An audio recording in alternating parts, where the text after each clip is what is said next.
হাসিনা ও ভারতের স্বার্থেই ঢাকায় ট্রাম্পের দূতের গোপন বৈঠক। বাংলাদেশ সফররত মার্কিন যুক্তরাষ্ট্রের মধ্য ও দক্ষিণ এশিয়া বিষয়ে দায়িত্বপ্রাপ্ত সার্জিও গরের সঙ্গে শুক্রবার ঢাকায় বৈঠক করলেন ভারতের হাইকমিশনার দীনেশ ত্রিবেদী। তাদের এই বৈঠক পূর্ব নির্ধারিত ছিল না। স্বভাবতই ওই বৈঠক ঘিরে দিনভর জল্পনা চলে। ওই বৈঠক নিয়ে বাংলাদেশ সরকার আশ্চর্য ধরনের নীরবতা পালন করছে। সে দেশের সংবাদ মাধ্যমও গর এবং দীনেশ ত্রিবেদীর বৈঠকের বিষয়টিকে গুরুত্ব দেয়নি। যদিও কূটনৈতিক মহলের বক্তব্য, বাংলাদেশ সফরে গিয়ে মার্কিন কূটনীতিকের ভারতের হাইকমিশনারের সঙ্গে বৈঠক অত্যন্ত তাৎপর্যপূর্ণ। বাংলাদেশ বিষয়ে মার্কিন যুক্তরাষ্ট্র যে ভারতকে সম্পৃক্ত রেখে চলতে চাইছে এই বৈঠকে তা আরো একবার স্পষ্ট হলো।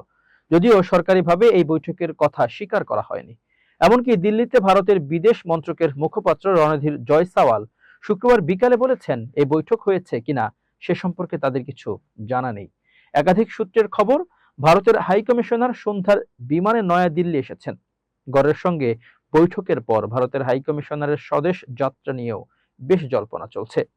যদিও তার দিল্লি আসার বিষয়েও সরকারি মহল থেকে কিছু জানা যায়নি। সার্জিও গর একই সঙ্গে ভারতে আমেরিকার রাষ্ট্রদূত। মার্কিন প্রেসিডেন্ট ডোনাল্ড ট্রাম্পের অত্যন্ত আস্থাভাজন গর ভারত ছাড়াও একই সঙ্গে বাংলাদেশ, মায়ানমার সহ এই অঞ্চলের দেশগুলির বিষয়ে দায়িত্বপ্রাপ্ত প্রভাবশালী কূটনীতিক। 3 দিনের সফরে তিনি বাংলাদেশ গিয়েছেন। বৃহস্পতিবার ঢাকায় তিনি বাংলাদেশের বিদেশ মন্ত্রী খলিলুর রহমান ও প্রধানমন্ত্রী তারেক রহমানের বিদেশ বিষয়ক উপদেষ্টা হুমায়ুন কবিরের সঙ্গে বৈঠক করেন।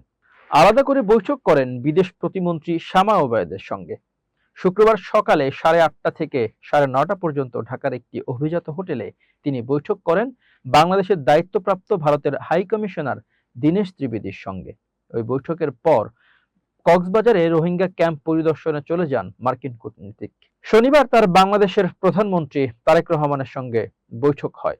গড়ের 3 দিনের সফরসূচি তিনি ঢাকা পৌঁছানোর পর অদলবদল হয়েছে। বৃহস্পতিবার পূর্ব নির্ধারিত নৈশ ভোজ বাতিল হয়। ভারতের হাইকমিশনারের সঙ্গে তার বৈঠকও পূর্ব নির্ধারিত ছিল না।